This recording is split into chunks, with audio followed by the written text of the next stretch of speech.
ito guys, i-assemble ko yung tuligang switch. Ito siya. Nakabit ko dito sa plate.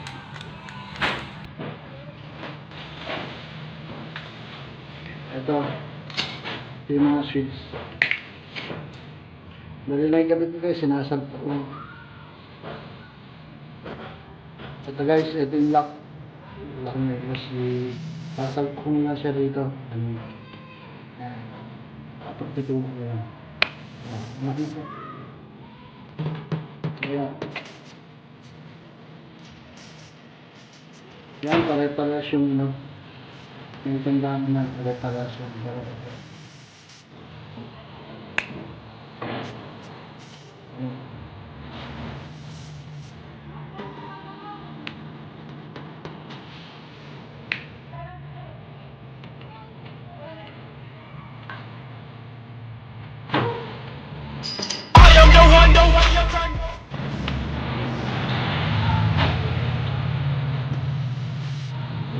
Pumupos siya lang.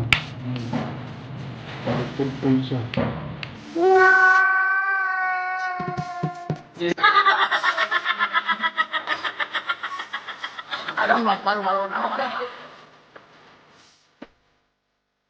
Well guys, kailangan pare-parehas yung ano, yung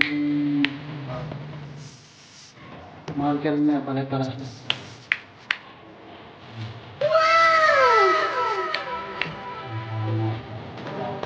Tapos ito, lalagay na rin natin ng jumper para magkaroon ng connection, yung dalawa. Tapos dito yung nylon.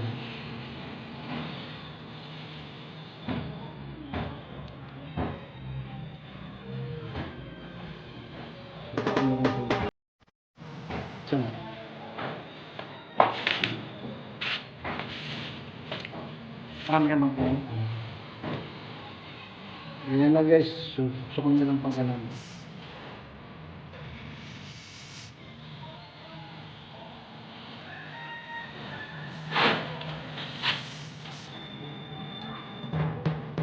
Ayan, para magkaroon ng linya yung dalawang switch, tapos dito yung isang linya galing sa breaker.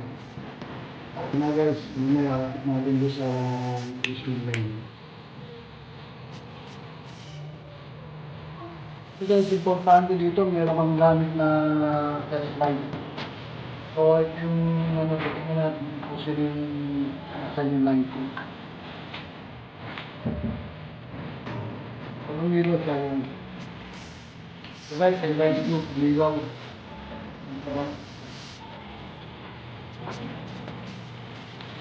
Ito mo.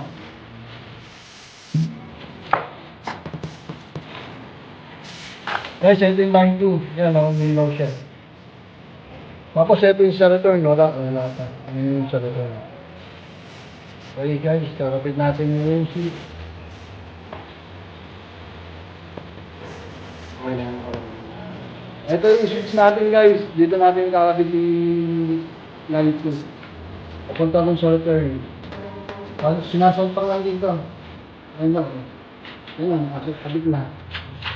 Tapos ito, yung tatlo, dito lang din. Sasalpak lang din.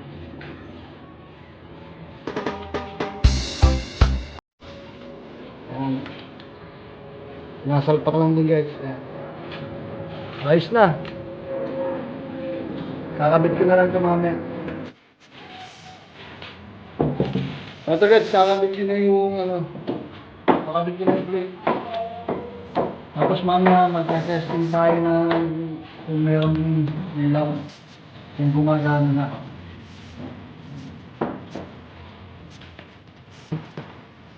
Natin na gusto.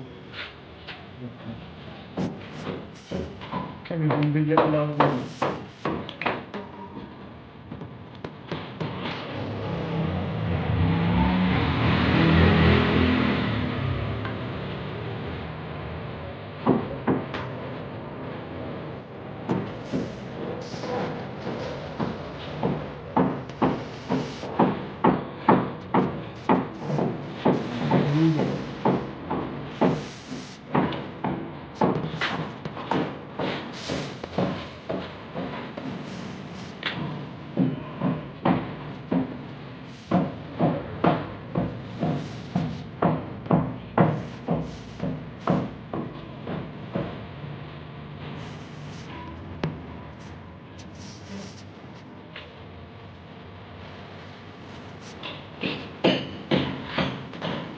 Ano naman naman ito?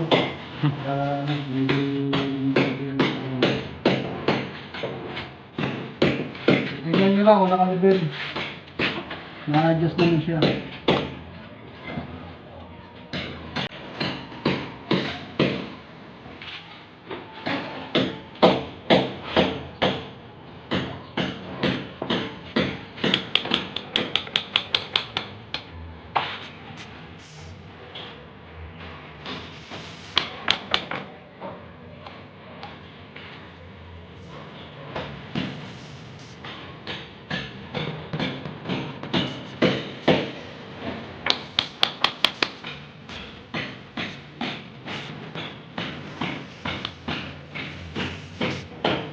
Alright guys, this product.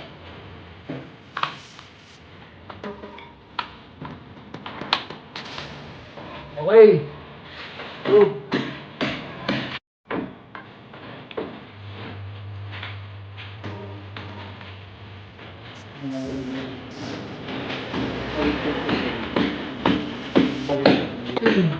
Hindi lang. Okay guys.